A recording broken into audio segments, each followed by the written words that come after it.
চলে আসলাম যে দুপুরে রান্না বান্না নিয়ে। আজকে বানাচ্ছি হচ্ছে কি, এই দেখো পুঁই শাকের চচ্চড়ি।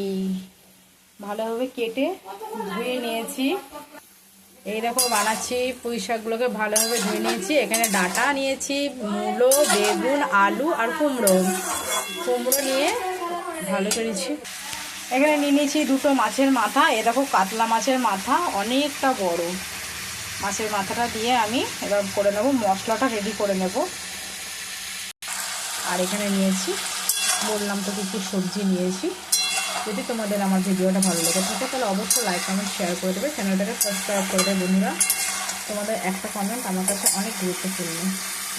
এই দেখো, এর মধ্যে আমি কোনো কিছু দিইনি, শুধু ফোড়নটা দিয়ে আমি সবজিগুলো ছেড়ে নিয়েছি। তারপর আমি দেবো এর মধ্যে এক একটা হলুদ, নুন, জিরে গুঁড়ো, হলুদটা দিয়ে দিলাম। এর মধ্যে টমেটো দেবো, কাঁচা লঙ্কা দিয়েছি, অনেকটা বেশ ঝাল ঝাল হবে।